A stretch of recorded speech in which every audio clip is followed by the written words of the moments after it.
নমস্কার প্রিয় দর্শক, ক্যালকাটা ডায়ালগস থেকে মনোজ দাসের প্রীতি ও শুভেচ্ছা নেবেন।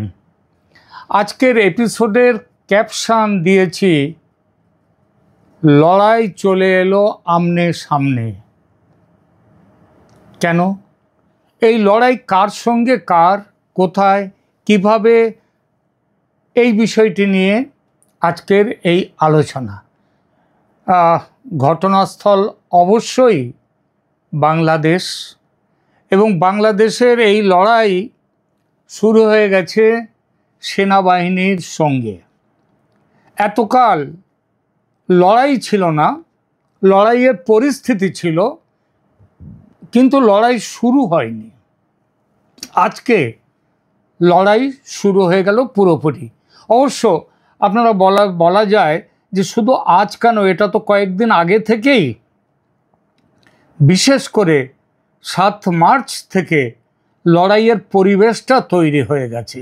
যেদিন ওই আফ্রিকা থেকে ফিরে এসেছিলেন আমাদের সেনাপ্রধান ওয়াকারুজ্জামান, এবং সেদিন বিকালে যেভাবে হিজবুত তেহরিন তারা খিলাফতের জন্যে মিছিল করেছিল, সেই দিন থেকে শুরু হয়ে গেছে কিন্তু লড়াই।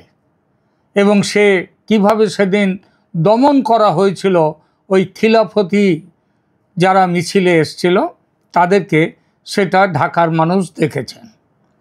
এবং তারপরে আবার এলেন তুলসী গ্যাবার্ড আবার বাংলাদেশ নিয়ে যে কথা বললেন, এবং সেই কথার পরিপ্রেক্ষিতে মার্কিন সরকার পর্যন্ত তার সঙ্গে বাংলাদেশ যেভাবে একটা বাংলাদেশে রিয়্যাক্ট করলো তুলসী গ্যাবার্ডের কথার, তখন থেকে কিন্তু লড়াইয়ের পরিবেশ একটা শুরু হয়ে গেছিল।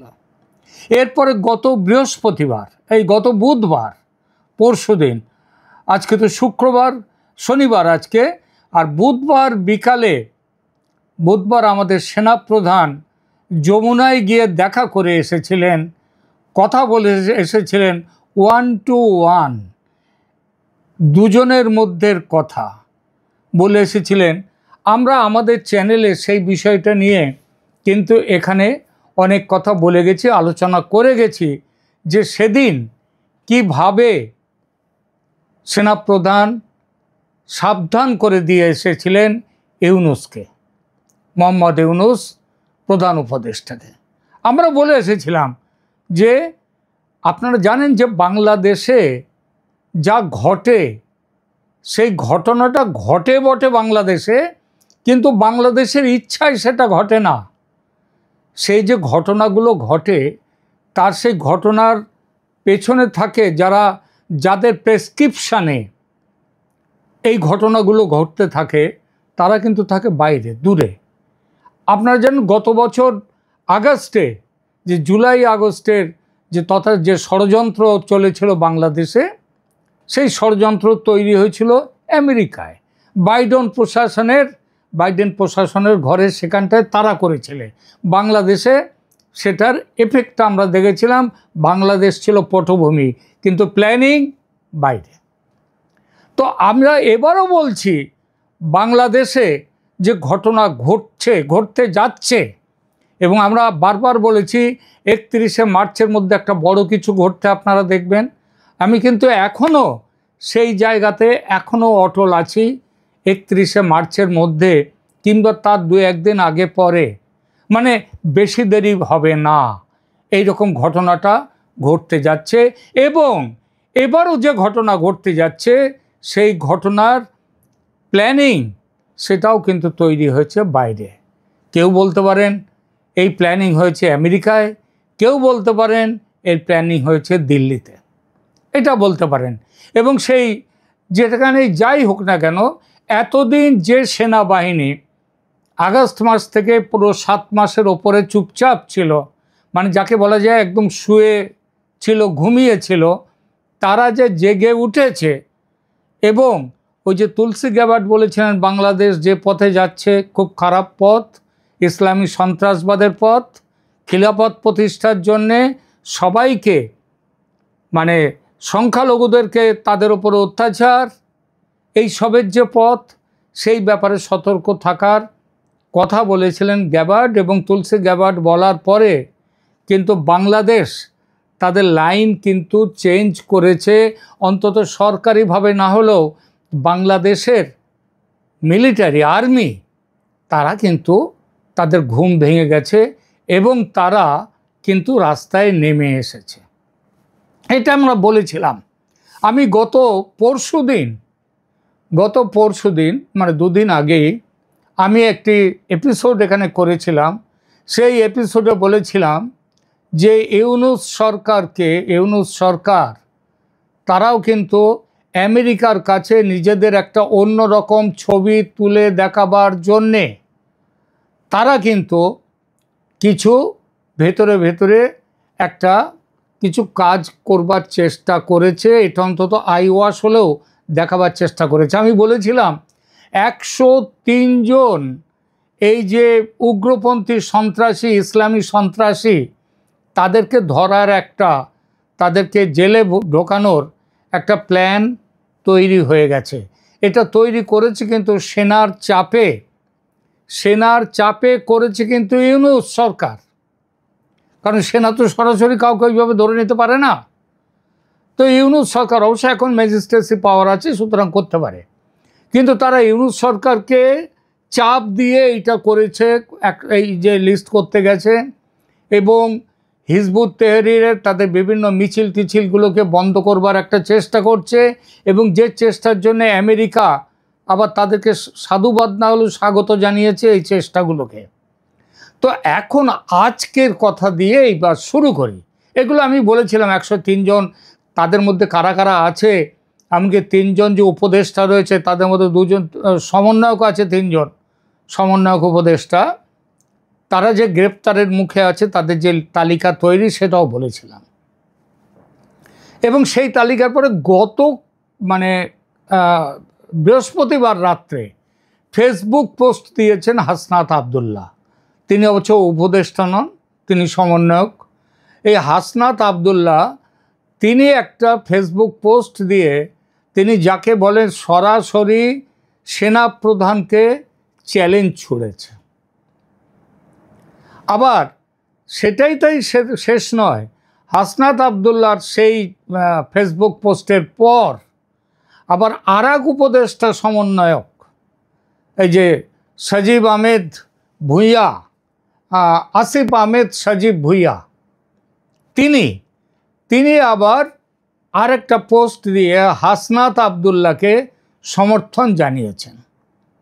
এবং এই সমর্থনের পরে আজকে তারা বেছে নিয়েছিল, আজকে নয় গতকাল, মানে জুম্মার নামাজকে সামনে রেখে দিয়ে তারা চেষ্টা করেছিল আবার আগুন জ্বালাবে, এবং সেই আগুন জ্বালাবার ব্যবস্থা সকাল থেকে তৈরি হচ্ছিল।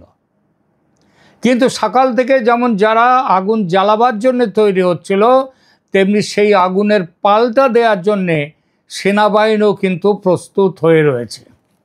গতকাল আমি যে খবর পাচ্ছি, গতকাল রাত থেকে, মানে গতকাল নয় বৃহস্পতিবার রাত থেকে রাজধানীতে ঢাকায় সেনার টহল মারাত্মকভাবে বেড়ে গেছে। যেখানে দেখা যাবে সেখানে সেনার টহল। এবং এমনও হয়েছে, আমি জানি যে হিন্দুদের বাড়ি, বিশেষ করে কয়েকজনের, যেমন ডাক্তার প্রাণগোপাল দত্তের মেয়েকে, তিনিও ডাক্তার, তিনি মেডিকেল কলেজের প্রফেসরও, তিনি ডাক্তারও, তাকে ভয় দেখানো হয়েছিল, তাকে অ্যাবডাক্ট করবার পর্যন্ত একটা হুমকি চলেছিল, একটা চেষ্টা চলেছিল। সে ব্যাপারে সেনা কড়া অবস্থান নিয়েছে, এবং সেই তার বাড়িতে এবং তার মায়ের মা বাবার যে বাড়ি সেখানেও পর্যন্ত পাহারার ব্যবস্থা, চারদিকে পাহারা, রাস্তায় আর্মির টহল। আমি ঢাকার থেকে বিভিন্ন জায়গার থেকে যে খবর যা পাচ্ছি তাতে বোঝা যাচ্ছে। এবং গত এই যে বৃহস্পতিবারে যে চ্যালেঞ্জ দিয়েছিলেন হাসনাত আবদুল্লাহ, তিনি চ্যালেঞ্জ দিয়েছিলেন কাকে? সেনাপ্রধানকে। এই সেনাপ্রধানকে চ্যালেঞ্জের পর সেনা এখন প্রচণ্ড রকমের কি বলবো ব্যবস্থা নেওয়া শুরু করে দিয়েছে আপাতত ঢাকায়। কিন্তু মনে রাখবেন, ঢাকা ছাড়া এরপরে যত দিন যাবে সারা বাংলাদেশে এটা ছড়িয়ে পড়বে। আমি খবর পেয়েছি আজ সকাল এবং জুম্মার নামাজ হয়ে যাওয়ার পর থেকে সকাল থেকে তৈরি চলছিল। ওই ছাত্র জনতার হাসনাত আবদুল্লাহ এদের নামের তারা তৈরি করছিল কিভাবে আজকে মিছিল হবে, এমনকি উত্তরায় সেনাবাহিনীকে ঘিরে পর্যন্ত সেই জনতাকে দিয়ে ঘিরে ধরা হয়েছিল।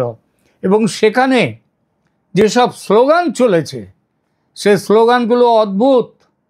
কচুপথ কচুক্ষেত না রাজপথ, স্লোগান হচ্ছে কচুক্ষেত না রাজপথ, রাজপথ রাজপথ, ওয়াকার নাকি হাসনাত, হাসনাত হাসনাত, ঢাকা না দিল্লি, ঢাকা ঢাকা। এবং তারা এমনও স্লোগান দিয়েছে নতুন করে যুদ্ধ, যে যুদ্ধ গত জুলাইতে হয়েছিল সেই যুদ্ধ আবার শুরু হলো। জুলাইয়ের যুদ্ধ হয়েছিল শেখ হাসিনার সরকারের বিরুদ্ধে, শেখ হাসিনার বিরুদ্ধে। আজকের যে যুদ্ধ হচ্ছে এটা সেনাবাহিনীর বিরুদ্ধে, সেনাবাহিনী নয়, আরও পরিষ্কারভাবে বলতে গেলে সেনা প্রধানের বিরুদ্ধে, ওয়াকার উজ্জামানের বিরুদ্ধে। কারা করছে এই লড়াইটা? এই লড়াইটা করছে এই যে হাসনাত আবদুল্লাহ, তাদের যে সমন্বয়ক উপদেষ্টারা, তারা ছাত্র, বৈষম্য বিরোধী ছাত্র, তারা নতুন করে এই লড়াইটা শুরু করেছে। সেদিন এবারের লড়াই ওয়াকার উজ্জামানকে হটাবার জন্যে এবারের লড়াই। এবং সেখানটায় ওয়াকারুজ্জামানকে সেবার ওয়াকার সেনাবাহিনী চুপচাপ ছিল শেখ হাসিনার সময়। 5 আগস্টের কথা আপনাদের মনে আছে, সেই কথাটাই বলছি। এবার সেনা প্রধানের বিরুদ্ধে আন্দোলনে নামছে সেই রকম আগের মতো সেই আন্দোলনে। এবার সেনাবাহিনী তো আর চুপ করে থাকবে না, এবং এবার চুপ করে নেইও। পুরো ঢাকায় ছড়িয়ে গেছে সেনাবাহিনী, পুরো ঢাকায় ছড়িয়ে গেছে। এবার তাহলে লড়াইটা, এই যে লড়াইটা, এই লড়াইটা তাহলে কার সাথে কার হলো? হাসনাত আবদুল্লাদের ওই ছাত্রদের, বৈষম্য বিরোধের নামে ছাত্রদের সঙ্গে সেনাবাহিনীর। কিন্তু সত্যিই কি এই লড়াই এই হাসনাত আবদুল্লাহ, সার্জিস আলম এদের বিরুদ্ধে? না, এরা তো মুখোশ। আবার বলছি, এরা হচ্ছে মুখোশ। মুখকে মুখ, এই মুখোশের আড়ালে অনেকগুলো মুখ। জামাত শিবির মুখ, এর মধ্যে ওই যে হিজবুত তাহরীর ইত্যাদি ইসলামী সন্ত্রাসী গোষ্ঠীগুলো মুখ, এবং সবচেয়ে এদের মুখ আবার হচ্ছে মোহাম্মদ ইউনূস। অর্থাৎ ইউনূস এখনও দেশটাকে জ্বালাবার চেষ্টা করছে একটাই কারণে, নিজের টিকে থাকার জন্যে, ক্ষমতা ধরে রাখার জন্যে। ইউনূস একার ক্ষমতা নয়, ও যাদের প্রতিনিধি হয়ে লড়তে নেমেছে তাদের মধ্যেই হাসনাত, এরা তো মুখোশ। মুখ বলেছি জামাতের শিবির, জামাত ইত্যাদি, এরা মুখ বলেছি। আর মুখ কারা? আসল মুখ পাকিস্তান, আসল মুখ চীন। এবার আমেরিকা নেই, কারণ বাইডেন নেই, এবার ট্রাম্প। আর এদের লড়াই কাদের বিরুদ্ধে? ওই যে স্লোগান দিয়েছে না, ঢাকা না দিল্লি, ঢাকা ঢাকা। তো লড়াইয়ের এখানে টার্গেটে আছে আমাদের দিল্লি ও ভারতও। কিন্তু বেঁধে গেছে লড়াই। এবার রাস্তায় চলে আসবে আবার আর একটা ভয়ঙ্কর দুর্দিনের দিন। থাকবে না, বেশি দিন থাকবে না। অপেক্ষা চলছে ভারতেরও। ওখানে এই লড়াই নামলে তার জন্যে সাথে সাথে ভারত কী ব্যবস্থা নেবে সেটা এই মুহূর্তে বলবো না, আপনারা সেটা বুঝে নিতে পারেন। এবং তা যদি হয়, মানে হবেই সেটা। আর সেটা হলে আমাদের ইউনূসের যাওয়ার দিন ঘনিয়ে আসবে। আপাতত কিন্তু আপনাদের একটা কথা বলি, সাবধানে থাকবেন, খুব সাবধানে থাকবেন সাধারণ মানুষ যারা। আপাতত আজকের মতো এখানেই, এখনকার মতো এখানেই রাখছি। ভালো থাকবেন, ধন্যবাদ।